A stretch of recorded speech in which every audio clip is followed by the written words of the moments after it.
Sejak dahulu kala, sejak zaman penjajahan Belanda, telah terbentuk sebuah sistem penyelenggaraan pemerintahan desa.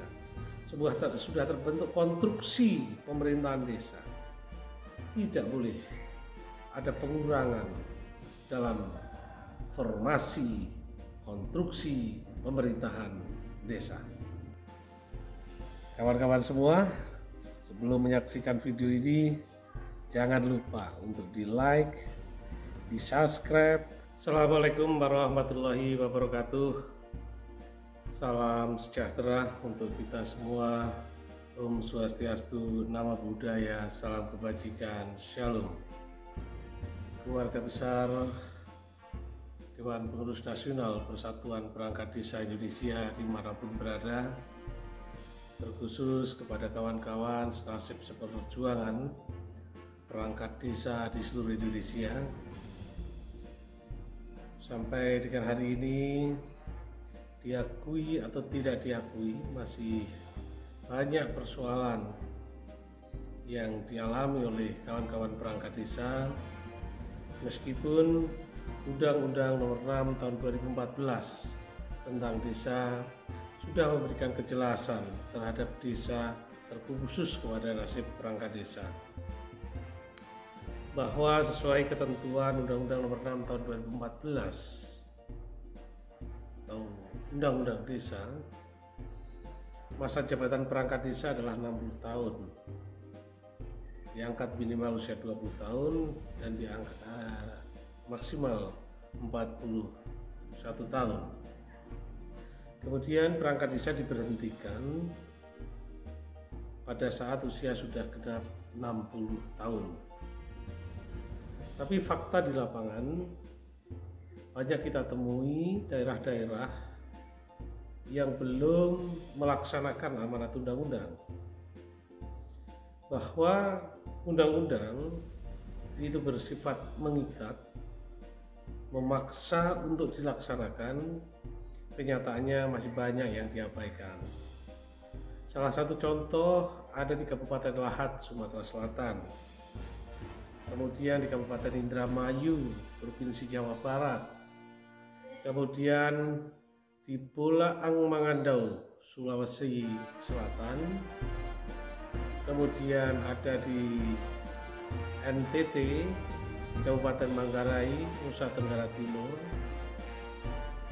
kemudian ada di Barito Timur, kemudian di sebagian besar Jawa Barat, ada di Garut, ada di Tasikmalaya, dan di Cirebon. Kemudian ada juga di Kerawang di Jawa Barat.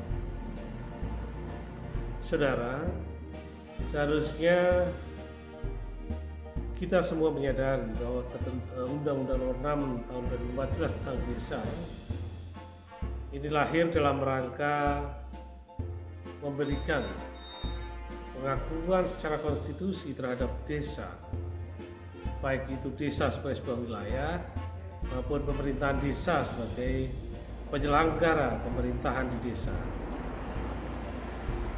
Ketika undang-undang desa belum terpahami dengan baik dan masih dimultitafsirkan, maka dipastikan bahwa ada yang keliru dalam rangka pemahaman atau sosialisasi tentang amanat Undang-Undang Nomor 6 Tahun 2014. Karena kita yakini semua yang memangku kebijakan, baik di level pemerintah desa, yang di kepala desa, camat, bupati, gubernur, bahkan sampai Kementerian Dalam Negeri, pasti sangat memahami dan mengerti bahwa undang-undang itu lahir untuk dipatuhi. Undang-undang lahir untuk memastikan kepastian hukum kepada siapapun. Nah, ketika ada banyak persoalan, saya sangat meyakini bahwa kalau itu permasalahannya di level kecamatan, maka kepala desa dan Pak Camat belum memahami, belum mengetahui isi undang-undang desa. Kemudian ketika sudah sampai di level kabupaten atau kota, bupati atau wali kota, karena kesibukannya tentu tidak memiliki cukup waktu untuk membaca undang-undang desa. Nah, kalau kemudian terjadi hal di luar ketentuan undang-undang desa, maka dapat dipastikan bupati wali kota mendapatkan informasi yang salah terkait undang-undang desa.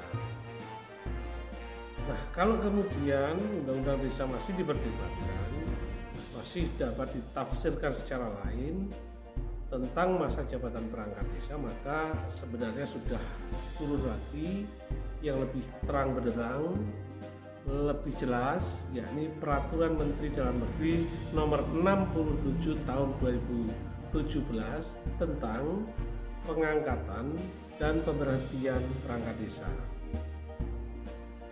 Sampai saat ini masih banyak para kepala desa terpilih menganggap bahwa perangkat desa itu berada dalam kewenangan kepala desa untuk diangkat dan untuk diberhentikan. Kekuasaan mengangkat dan memberhentikan dapat dipastikan kekuasaan kepala desa, tetapi proses mengangkat itu ada ketentuan aturannya, begitu pula dengan proses pemberhentian. Ada ketentuan yang mengatur, ini Undang-Undang Desa pasal 53, Peraturan Menteri Dalam Negeri 67 tahun 2014 pasal 12. Kita khawatir ketika para kepala desa memberhentikan perangkat desa tanpa memperdulikan ketentuan peraturan perundang-undangan.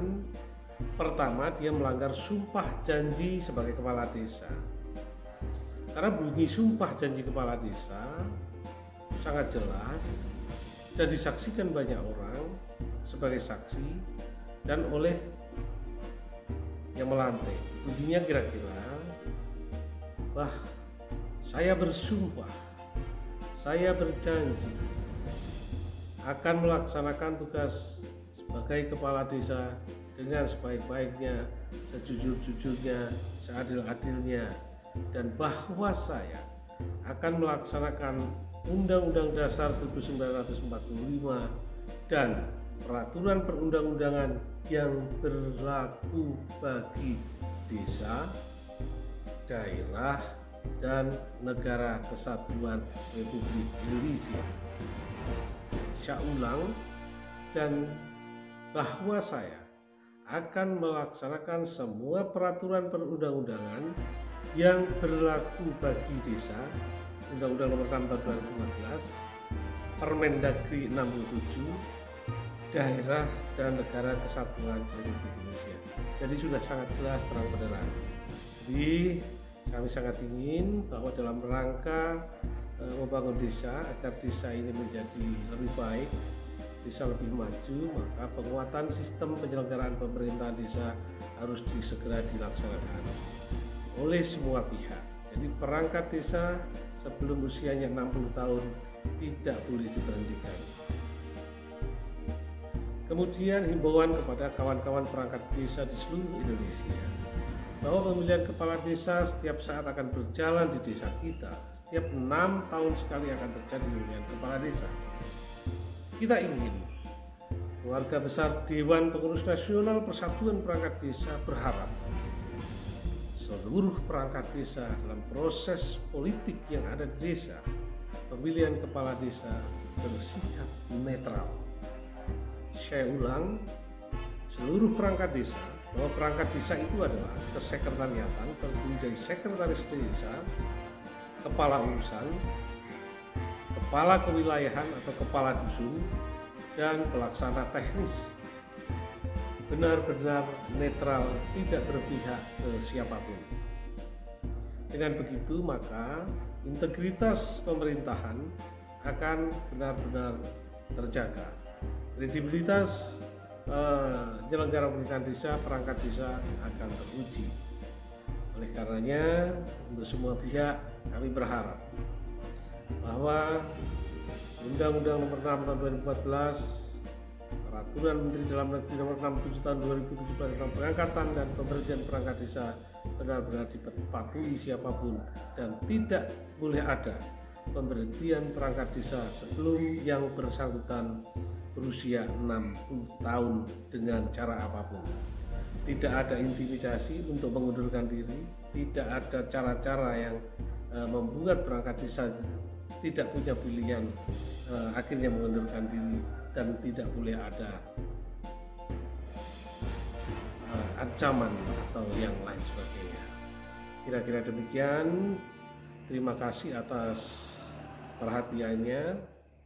Dan terkait rancangan undang-undang desa yang diajukan oleh Dewan Perwakilan Daerah Republik Indonesia DPD RI, kita sudah semuanya mendengar bahwa pasca kita rapat dengan pendapat dengan DPD RI, baik virtual baik secara langsung, kita sudah menolak rancangan undang-undang desa versi DPD RI. Kalaupun DPD RI akan membuat usulan perubahan tentang undang-undang desa, sudah seharusnya ada harmonisasi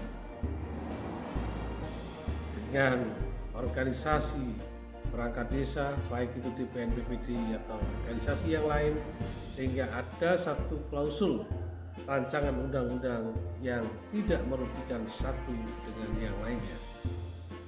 Yang perlu diingat, undang-undang desa asasnya adalah rekognisi subsidiaritas, sehingga apa yang ada di desa sejak dahulu kala, sejak zaman penjajahan Belanda, telah terbentuk sebuah sistem penyelenggaraan pemerintahan desa, sudah terbentuk konstruksi pemerintahan desa.